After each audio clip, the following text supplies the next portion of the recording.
Uh-oh. That's a pretty cool box. From our buddies at Microtech. Let's see what we have here.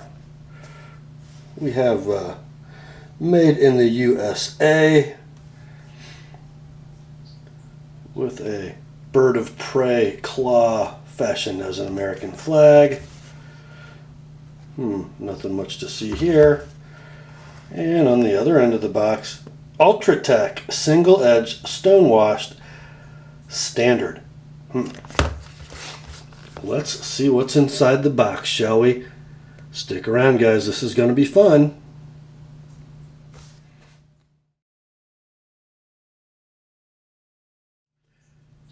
Hi gang, Rob here. It's the evening of 10 May 2015, and yes, on my very short list of knives to buy in 2015 is this one, and it has been accomplished. The Microtech Ultratech comes in a pretty nifty foam padded box with a product manual, an inclusive guide to your new Microtech OTF or out the front knife. Gives me some care information, some warranty information, how to use a single action Microtech. Not a bad little cardstock manual. Inside the box we have a poly bag with the knife.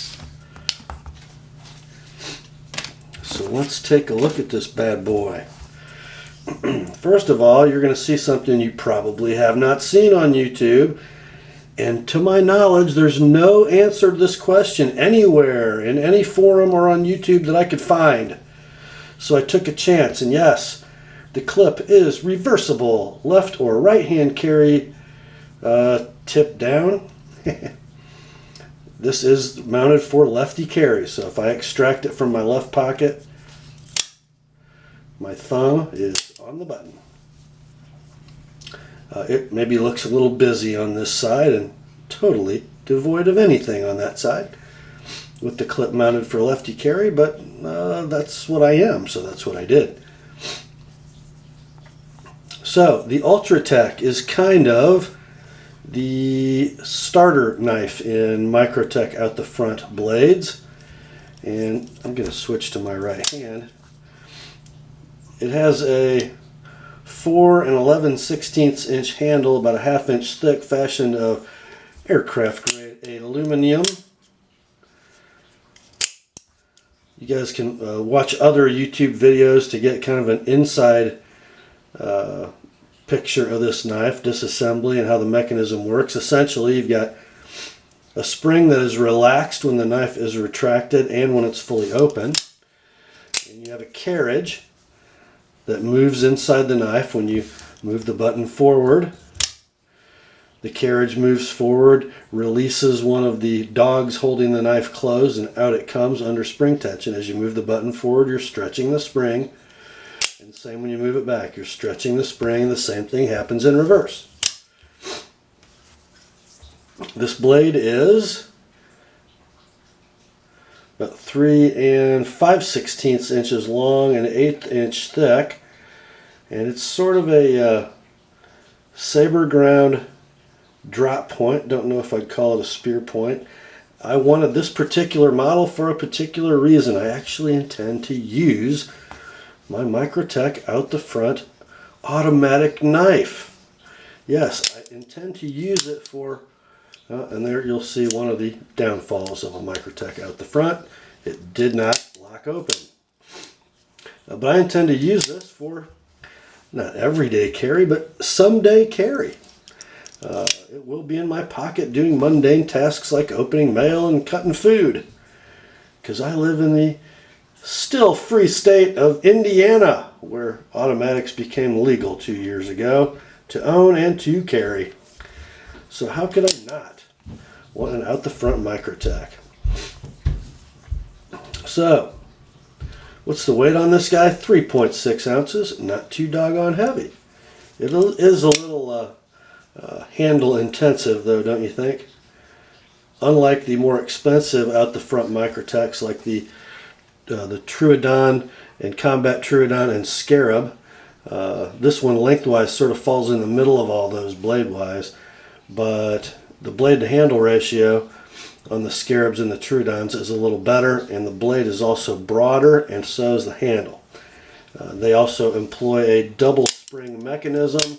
Those knives run between about $350 and $400 in sort of standard trim. The Ultratech is $225. And I don't know about the more expensive ones. I don't know that I've ever sharpened a Scarab or a Troodon. I have done a couple Ultratechs. I don't know if they're any tighter knives. You do have some side-to-side play, and you do have some up and down play, probably more up and down than you do side-to-side. I guess that's pretty standard fare on any out-the-front automatic. That blade has to be able to freely slide in and out of the handle, and it's pretty hard to do that without some play. Here's kind of my thing about this knife.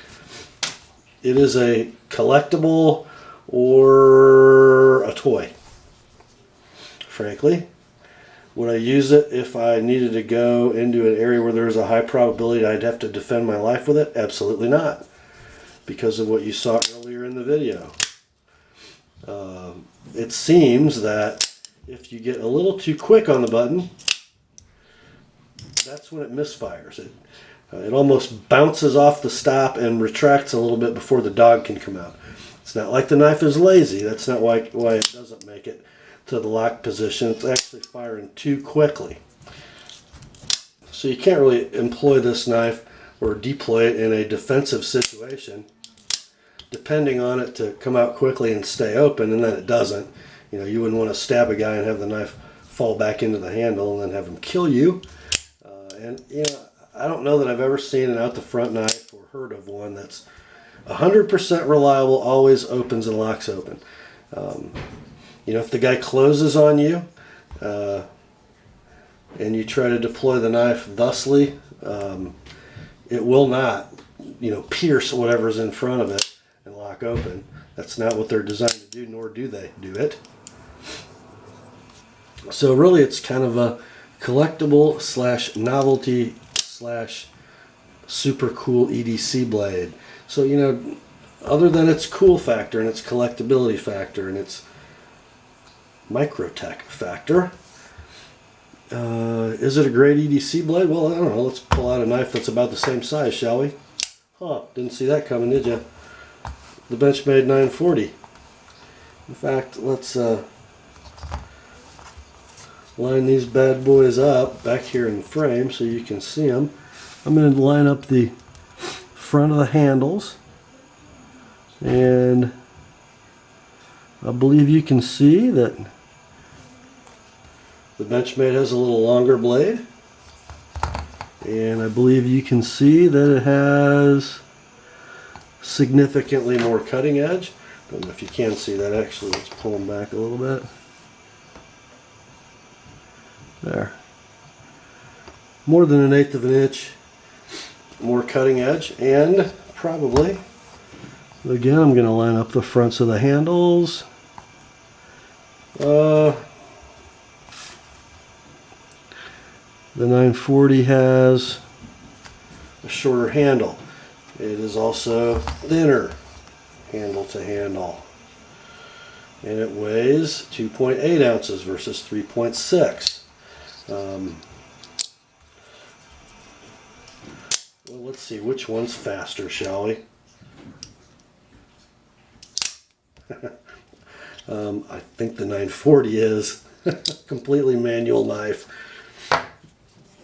It's certainly quicker to close. Frankly, the closing motion on the Ultratech, because it's kind of an odd motion for the thumb, pulling back under pressure, and it's a lot of pressure. You do that about 4 times fast, your thumb needs to go take a breather.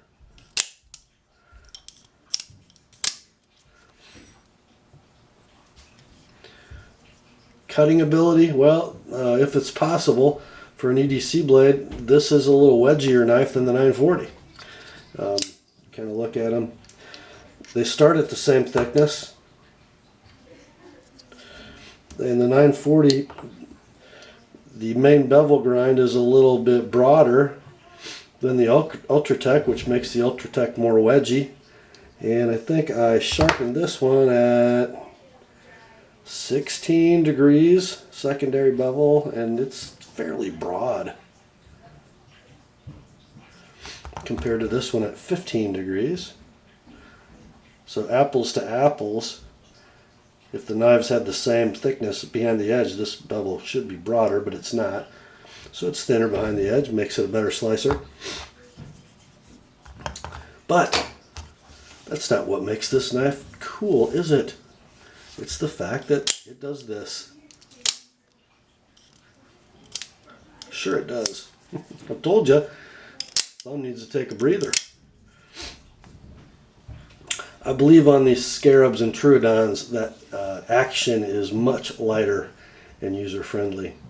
But this knife is $150 less than those knives or about.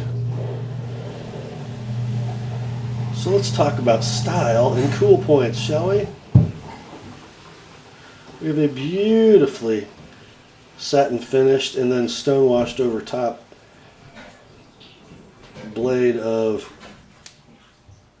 yeah, you're not going to believe I did this. Come in close. See that? Does that say L-Max? Yes, it does. You guys know it's not my favorite, but Microtech seems to have done a wonderful job with it. It took a pretty vicious edge for L-Max. Doesn't feel, you know, chunky and grainy and nasty. It's pretty doggone smooth and pretty silent going through the phone book paper. Unless you do it wrong.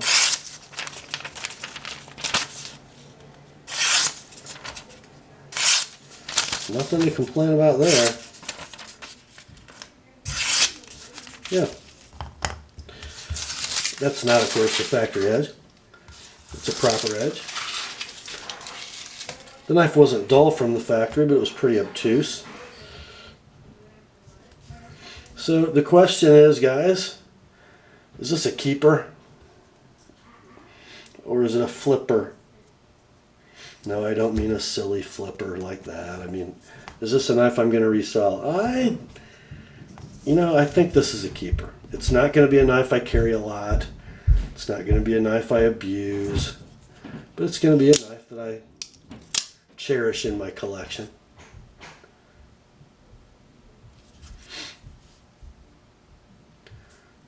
It's just one of those designs that's, not super functional and dependable. It just, is fun. One of the things Microtech does well. High class fun. Is it as awesome an everyday companion for real work as a 940? Heck no. Is it way cooler? Heck yes. So that's sort of my initial take on this. I will keep you posted after I use it a little bit and buy a tool to take it apart and get inside and inspect its guts, and I'll give it a long-term review in a few months. I just thought you'd like to see it, and not really a super expensive knife as Microtechs go. If you want to get into a high quality, out the front, automatic, double action knife, $225. This one came from Blade HQ. I believe they're still in stock. That's all for this one, my friends. Grace to you and peace from God our Father and the Lord Jesus Christ. And remember, the Word and my Ultratech are sharp.